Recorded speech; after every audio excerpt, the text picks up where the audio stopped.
Boss Kevin.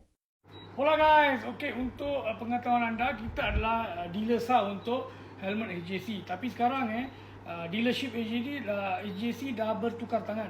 Alright, so sekarang harga lebih mampu milik dan grafik yang mereka masuk pun macam menarik.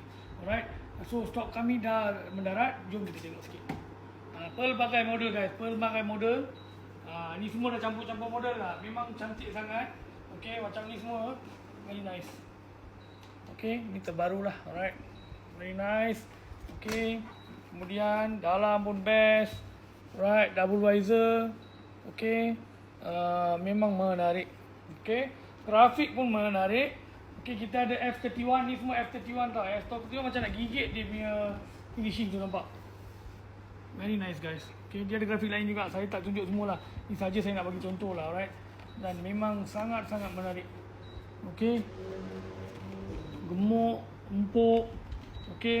Dan macam ni. Ini i31. Very nice. Ni semua i31 pun empuk.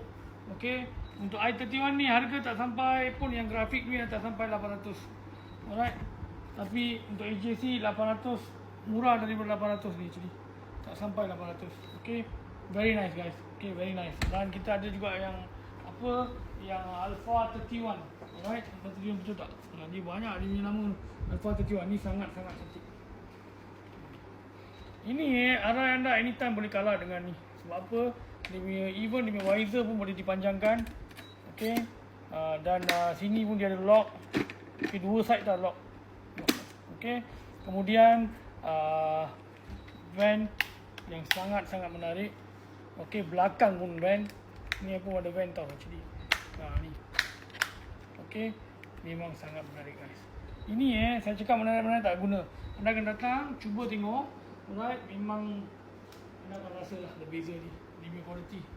Tengok grafik pun cantik. Very nice. So saiz besar kecil semua kita dah ada sekarang. So datang ke kedai. Alright, kita ada full face juga untuk AJC. Nanti kita akan buat lagi satu video untuk full face, so follow kami.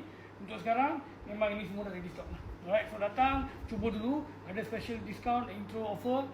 So anda boleh menikmati intro offer itu. Itu saja saya Boss Kevin. Ciao.